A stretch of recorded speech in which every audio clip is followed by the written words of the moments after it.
This is the Raider Cop Nation podcast with your host Alpha Mike and our roster of co-hosts. We patrol America's law enforcement beat. We invite you today on a ride-along. Now, here's your weekly briefing on Raider Cop Nation.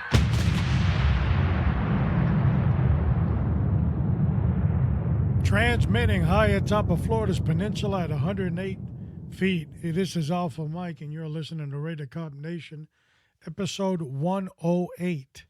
Today's episode, Yellow Footprints. And for those that had the 1% of American population the honor to step on those footprints and complete that training, they can safely say that they passed it and they are a part of the world's greatest gun club and a United States Marine. Once a Marine, always a Marine. To share that experience with us today, our original co-host here on Raider Cop Nation, Mike Sierra, will come on and discuss with us what it all entails. Some other program notes, if you want to get in contact with us, is it's easy as going to Raider Cop Nation. There you can scroll down to the bottom of that website, our website, and you can see our icons there. Our numbers have been going up. I'm very appreciative of everybody that takes the time out to listen to the show. And, in the beginning when we first started, you look at the numbers and the needle wouldn't even move. But it's happening. It's growing and getting bigger and much more interest. And so we appreciate everybody that takes their time out of their busy schedule to listen to an old guy like me just rant on here. We try to give you back some information. We want you to grow based on the information we give you. And today's episode's no different. There are a lot of young men and women graduating out of high school, not knowing what their future lies, and some are thinking about joining the military. While the toughest branch of them all, and I know that that's open to some considerable debate from other people from other branches, but the Marine Corps has always been tougher and therefore a little bit more elitist in that respects. So if you're thinking about going into the Marine Corps, this is a good show to listen to of how those first experiences of stepping on those yellow footprints, what they actually meant to Mike Sierra. Also, don't forget about Test Everything 1521. As we said on our last episode, new episodes are coming, and they will be launched out October 9th together with this one. And they won't be going out on Mondays anymore. And Mondays was not a very good launch date. A lot of people really didn't, beginning of the week, they don't want to interact. And people did not want to be preached to on Test Everything 1521. So 15 minutes or less, God's word for your life to bring you up and help you motivate yourself and maneuver through life's tough journey. And new shows coming up. I have to drive down to Miami, where many of you know that my parents are ill, and I have to go down there quite frequently, more than I would like to. And the drive is about 4.5 hours for me. And during that time is reflection time. Sometimes you put on the music, whatever, but there's where I really have a good communion with God that I can sit back and coast. The last ride down, which was October 1st, I got some real good messages coming. God really ministered on that travel, and so I'm going to be looking forward to sharing those. I always wanted to, unfortunately, I can't write them down. So some of the things are really hit or miss. But man, I was overjoyed of some of the messages that I was communicating with God.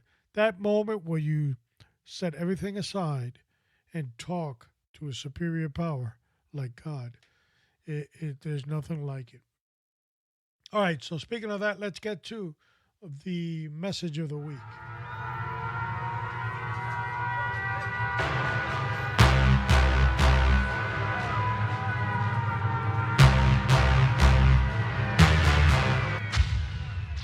Therefore, to him who knows to do good and does not do it, to him it is a sin. James 4:17. Hey, you know the difference between right and wrong. You know when they have to do good. A lot of us look the other way. And scripture is there to lift us up and keep us on the straight and narrow. No truer book was ever created known to man that professes wisdom as powerful as the scripture. So, you know what to do, you know when to do it. If you act like you don't, then therefore, that's called a sin.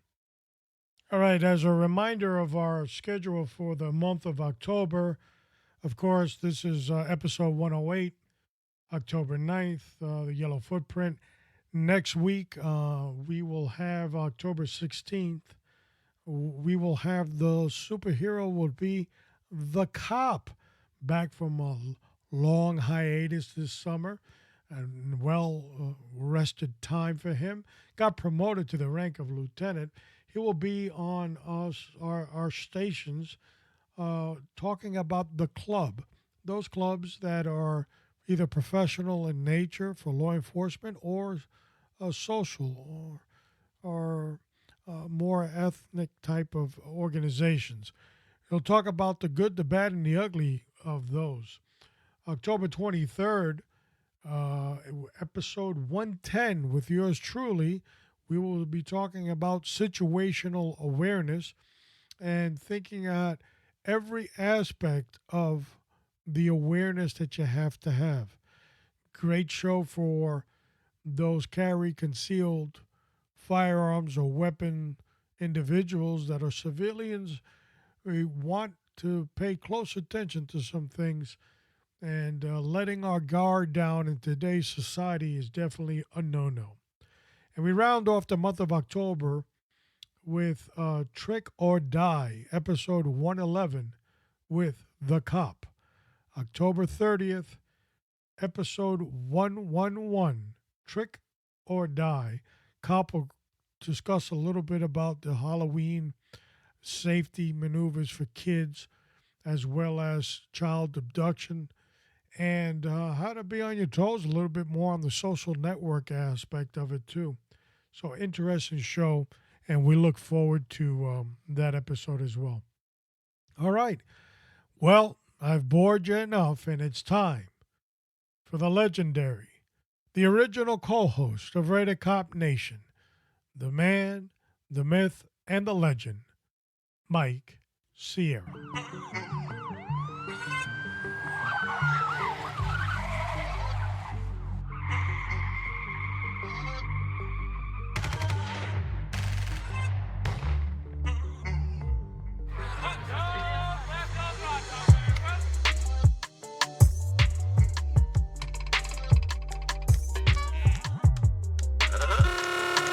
Ladies and gentlemen, boys and girls, children of all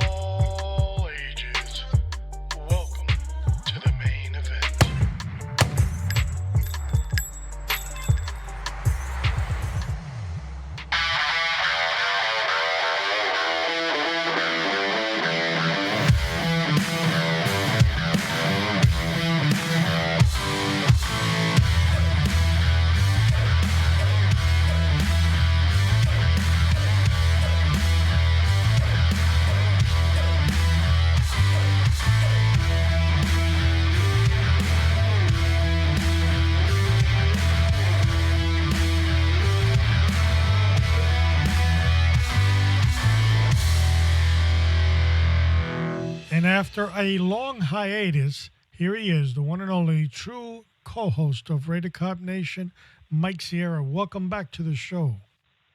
Hey, Al, it's good to be back. It is an honor of all of us to have you back, and we have a special show today. We are talking about the yellow footprint. Only 1% of Americans have actually had this training, and you are amongst that special core of individuals. So we're going to be talking about that. And but before we get into that, you haven't been on the show for a while, and I know you've got a lot of good stuff coming up and great ideas over there that are happening at America's Few. Tell us what's been going on. Yeah, it's been going. We went from mainly being a podcast to now being more of I guess you can say advocacy for veterans, more visual and hands-on as far as, camaraderie, laughter, and, more holistic medicinal approach to, your post-traumatic stress or your TBI. So that's been keeping me busy. Memes, I've been promoted to meme trap lord now. So now I make memes on our Instagram page and our Facebook. We found, comedy to be a really good medicine in life. Whether you're depressed, even when you're happy, who doesn't like to laugh, So I've been busy. Yeah, we've been busy with that, and it's good to get back into what the roots were of everything with the podcast. So thank you for having me back. We're glad that you're here. Of course, I do have to say, because I know he's probably listening, Kilo Sierra has taken up that same hobby. He's not as good as what you're throwing out there. He does a lot of stuff with, in other words, he had a show the other day, or one of those memes, where he divulged to his core group that Sesame Street were really a bunch of organized crime figures. So he's doing his thing and you're doing yours. I know you've got something brewing to support a lot of the cause of the advocacy that you're talking about with the sticker program. Tell us about that. Yeah, I've been in contact with a lot of, other veteran influencers, other role model mentors, whatever you want to call it. And I've noticed, the new trend now that's been going on for a while, and I finally caught wind of it, with, I try to take advantage of the free time I do get. And I started reading, I started talking, and like, you know what, that's an actual good idea. And it brings me back to a flashback when I was younger, growing up out in the streets of Miami, as a young man, at least at my age, it was graffiti. You had to come up with your tag name. So what we would do is we would go to the post office and you'll get the, those little labels where you put from and to from the post office. You just write your tag in there and just plaster that all over the city so you can get your rep up. And I'm relating to that now. I'm like, wow, it's pretty much the same thing. You make your own sticker, whether it's your logo, whatever you want, anything that you want on there. You put your information on there for people if they want to research into it, they want to find you, they know how to, and it's pretty much free advertising. So I did a couple orders of stickers. I didn't expect too many purchases, but people love stickers. Yeah, it is moving in a positive light, which is always good. And I started thinking about this idea that you had with the stickers, and post-traumatic syndrome is a real thing, not only in the military but also for first responders, including police, fire, in this issue.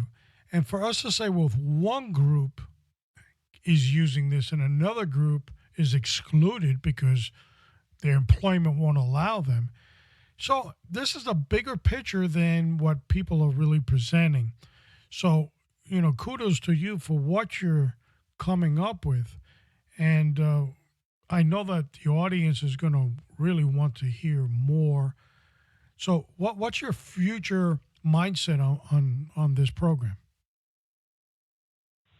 With the America's Few, I guess, movement, we can call it, I just want to spread awareness to veterans, because the trend that I noticed when I started speaking to, Marines, soldiers that were way up higher than me. These are, 100% studs compared to, to what I was doing. And to hear how their approach to, how they're dealing with their post-traumatic stress or their traumatic brain injury, and how they're, the one common, trend that I've noticed in talking to all these great, men and women is, the more holistic approach to treating that, and this goes back to the ancient root time, with DMT, with ayahuasca, even back then in our era, I think it was pre-Vietnam where they were testing LSD on the troops for what they call it was, I'm not even recalling what they called it back then. Shell shock. It was shell shock. That's what they called it. So they started experimenting with that. So, I just want to push out of my experience. I will never push anything to anybody that I have never experienced myself. Once I got sick a few years ago, and I noticed, my depression, my rage, none of the stuff that they were prescribing me was making me any better.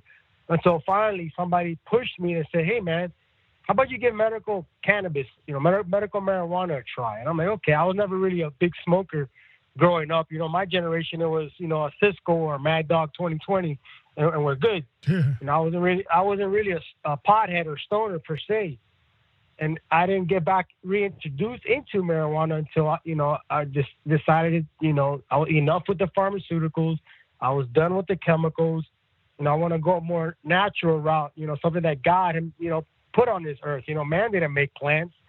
And the more that I started getting into medical marijuana, the more I started seeing how it really how it's really influencing, to be a better person, better father, better human being. And I never felt that way with the pills or with alcohol. Usually with that stuff, I either feel more low or depressed, or I'll get this rage, especially with alcohol. I've never been medicated and been angry or wanting to hurt anybody. It's just all positive vibes, and that's just something that I want to spread to other veterans, and not just veterans, like you just said. Post-traumatic stress wasn't brought up to the limelight until, with the first responder community, until after 9/11 happened. That's when post-traumatic stress actually took, and then then it's got its stigma with the military. But just like you just said, first responders, those men and women are going through, they're seeing stuff that, normal Joe doesn't, they don't see it unless they go watch a movie or a TV sitcom, and that's something that needs to be addressed. And, times are changing, just got to flip on the news and you can see times are changing. Yeah. And again, that story came to me from a friend of mine that retired over 20 years ago, and he came down with cancer, and what was prescribed was medical marijuana, and he swears by it. And recently there was a conversation about that, and there was a lot of people saying, well, the agency is zero tolerant and so forth. So I started to think about it, and I said, well, is it fair? How are these individuals going to be excluded from something, especially if the federal government later says it's legalized? So law enforcement and first responders have a challenge, and I know that the military has had this challenge for a long, long time. But since they're under the military code of justice, it's kind of hard to argue. But on the law enforcement side or the first responder side, at the states, you don't give up your rights. So it's going to be interesting how this unfolds. But you made a valid point and a very good one about prescription drugs and the side effects that they have compared to this. And so this is something that needs to be looked at and looked at closely. So we're definitely down with your program. And I know that people can go to your website and get some info on this. Yes, I try to keep everybody up to date on americasfew.com. Just check us out, and anything, we're here for you for anything. Anything you guys need out there. Yeah, and of course on our show notes, we always have America's Few, the brother podcast. It's always on our show notes down at the end, and we'll highlight it for this episode. So you can go on there and look at what the sticker is. I'll also post a picture of the sticker. And, if you have any questions or anything, you can shoot it at Mike Sierra, because causes start one step at a time, and they start taking their own form of life, and so it's a big challenge to take, and I salute you for it. Thank you. So today, our episode here, we're going to be talking about the yellow footprints. And as I said, as we started, only 1% of America's society have had that pleasure. You are one of them. And it all starts with a simple bus ride. Carry us through what that process is. Wow, the infamous, legendary yellow footprints. Wow. You know, I'm going to be 35 in December this year, and it doesn't matter what I'm going through the day. The moment I find time to sit down and reflect, it always goes back to that. How the hell did I get through all that? Because it's all just a haze. Like I guess the traumatic experience, my brain just pushed it all back. And I'm glad that I'm bringing that, because a lot of people don't understand. They don't realize it until later, as you get older and wiser. And each day I try to read and read and read to get more and more, knowledge. The one thing,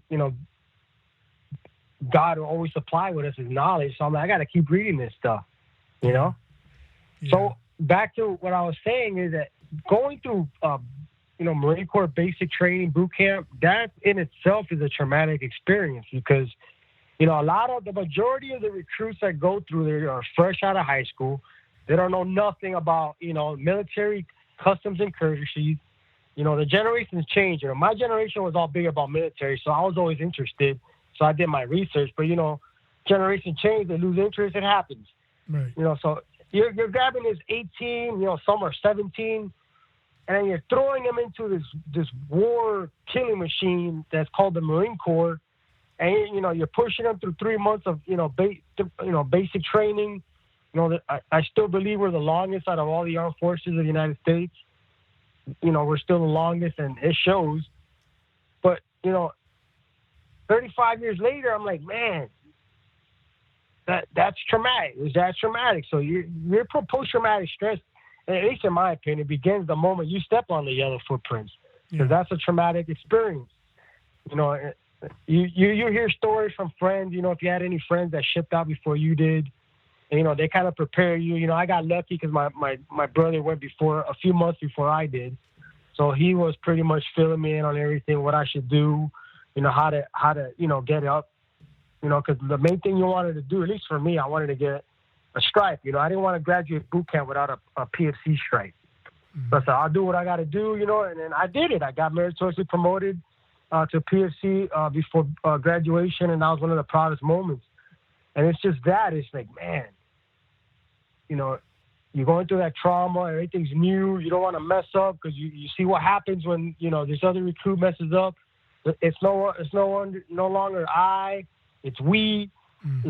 It's team. You lose individuality completely. When they say, oh, the Marines get brainwashed, that's what they do best.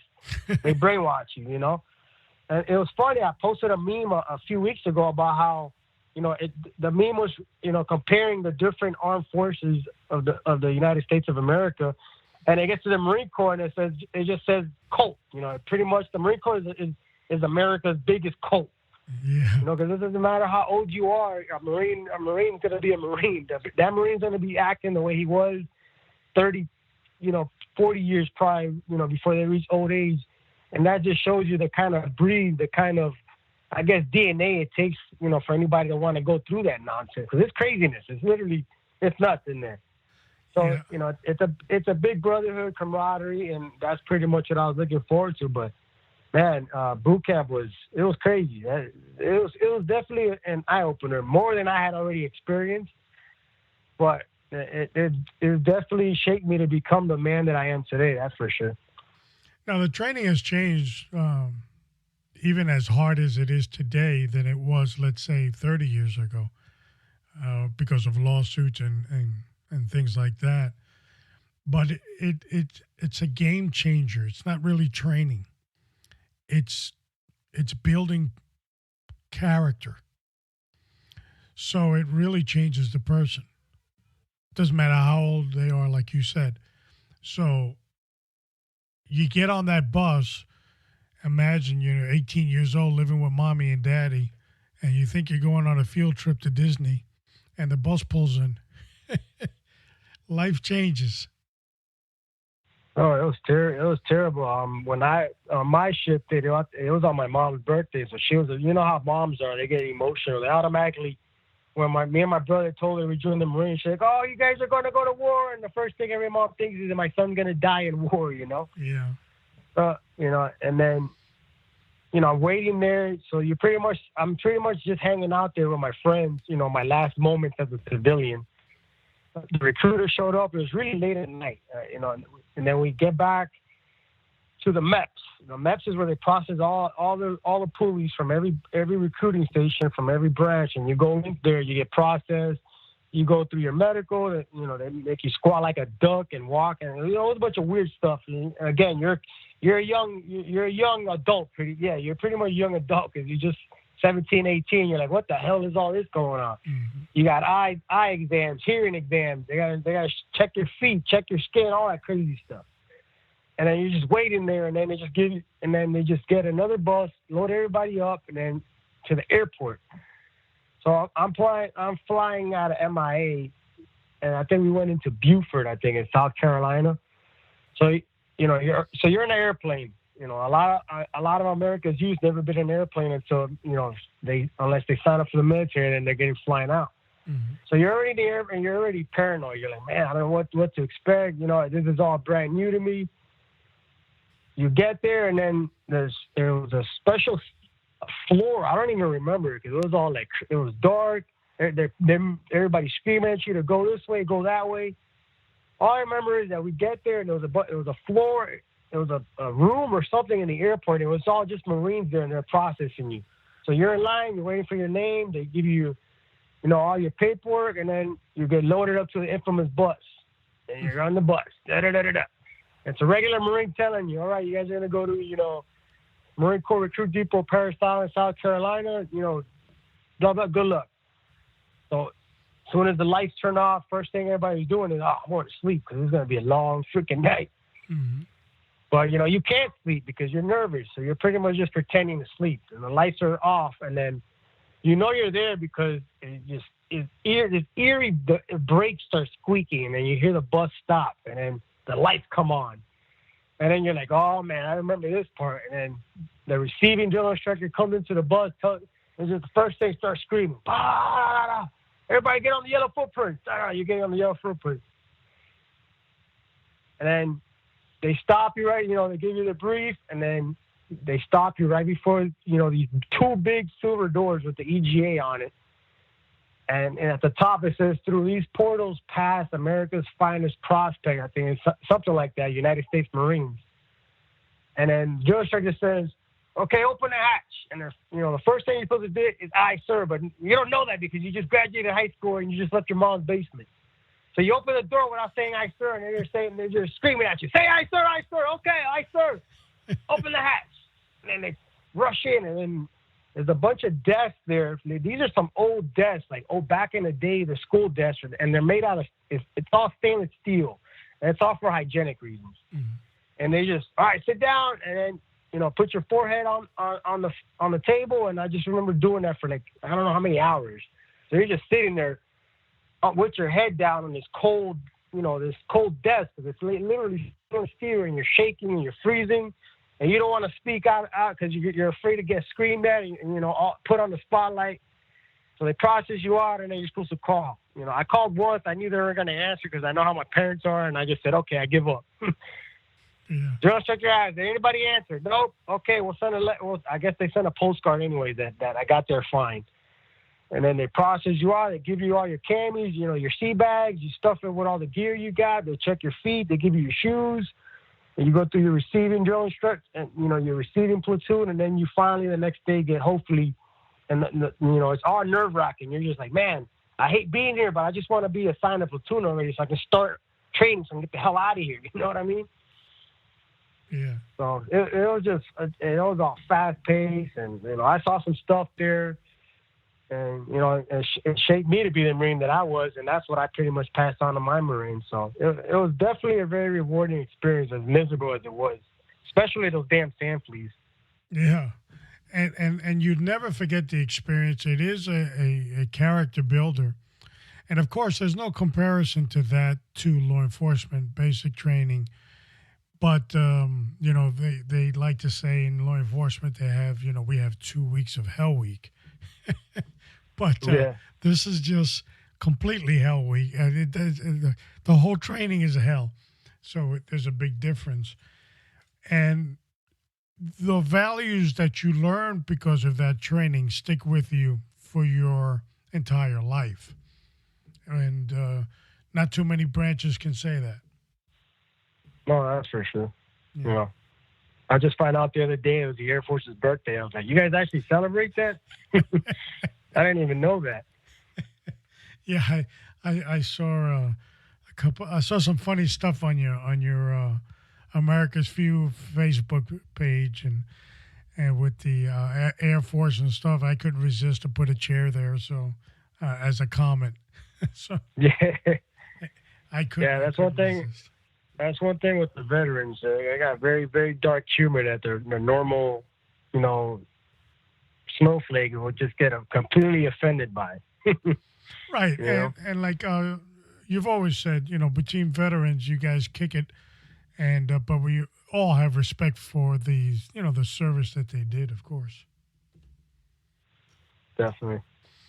So you graduate from there. You're 18 years old, and you finally made it. And what's the ceremonial feeling? What are the experiences that you're having at the end of this long ride? The best thing was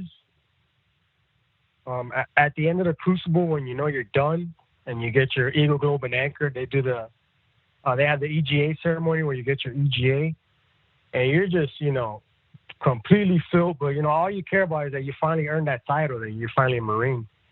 And we're going to the chow hall, and you're eating the Warriors breakfast. And, you see all the kids puking because they're eating too fast and they're eating too much, out of eating MREs for the last couple of days.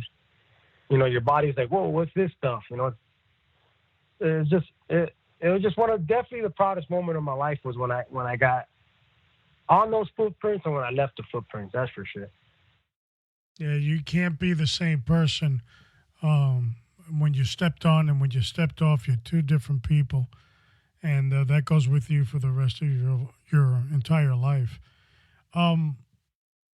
What was the most memorable aspect of that training that stuck with you?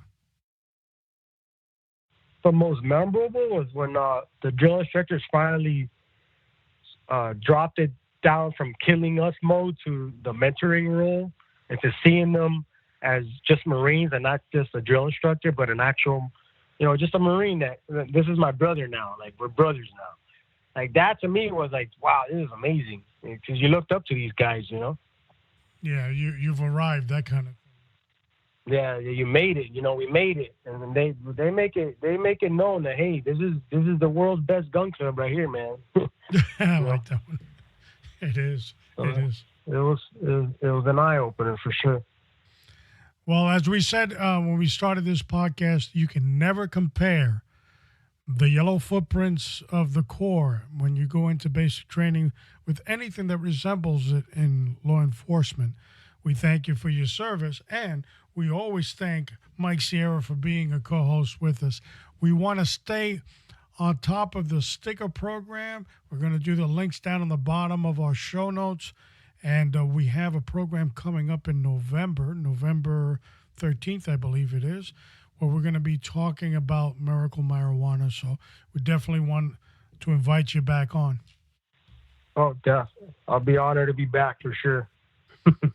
We are looking forward to it. And as always, thank you for being part of the Raider Cop Nation. No, thank you guys all for your service. Thank you.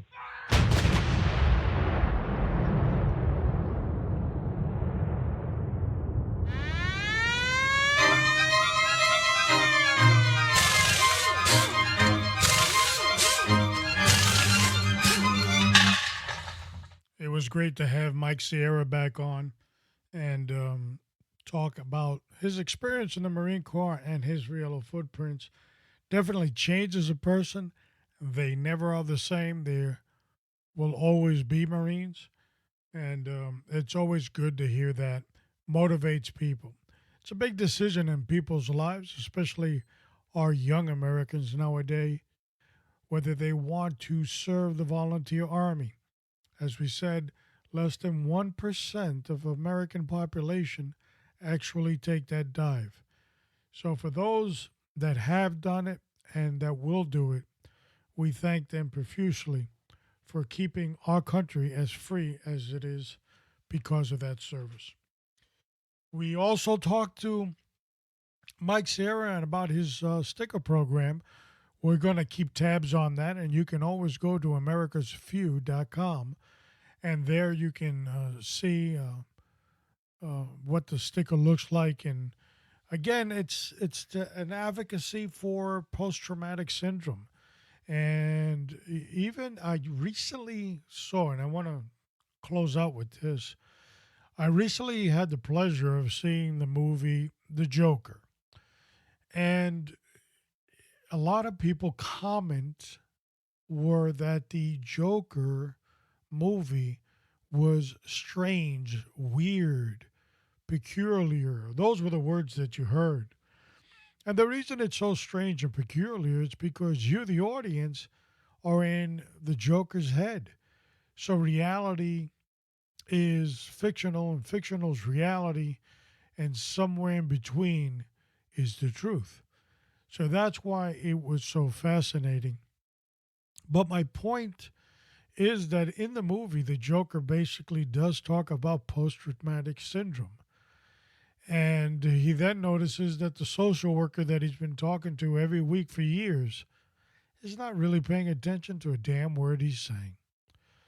No more spoiler alerts. I won't discuss it anymore. You'd have to see it for yourself.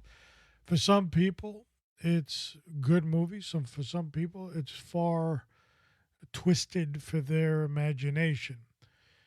But I can tell you this: movies that deal with psychotic people really show normal people what they go through every day. And we're not trying to paste post traumatic syndrome together into that group, the psychotic uh, behavior that you're seeing in the movie.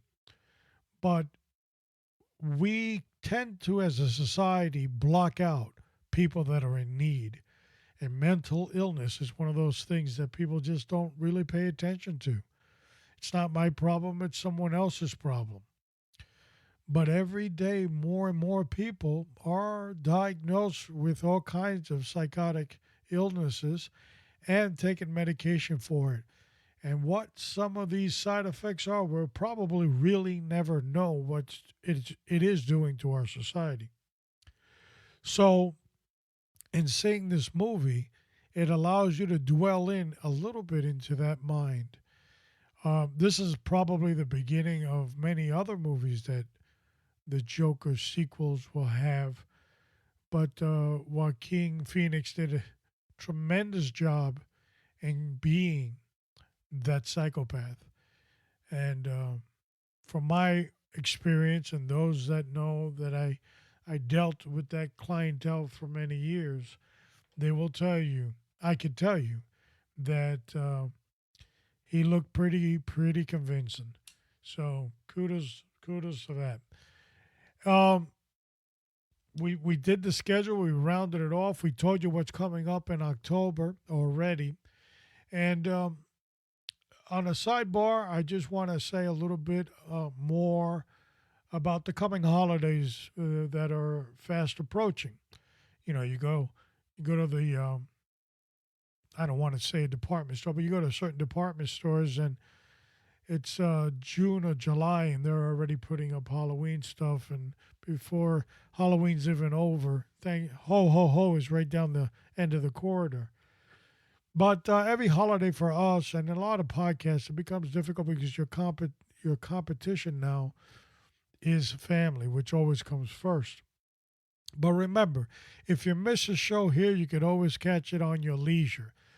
Towards the end of December, and I'm not going to do a spoiler alert with the date, we're going to have one show that kind of combines all our shows that we had in the year. Not all of them, that would be 52, but we're going to combine the best ones and create an hour show for that.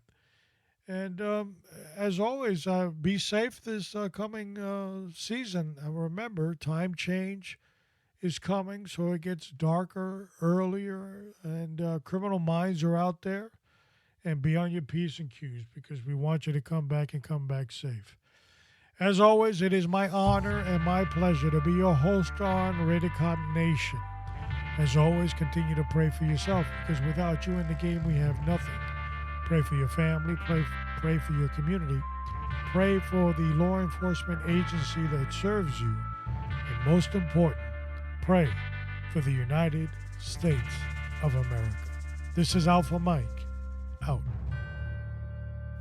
And guide her through the night with a light from above, from the mountains to the prairies, to the oceans white with foam. God bless America, my home, sweet.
What the heck?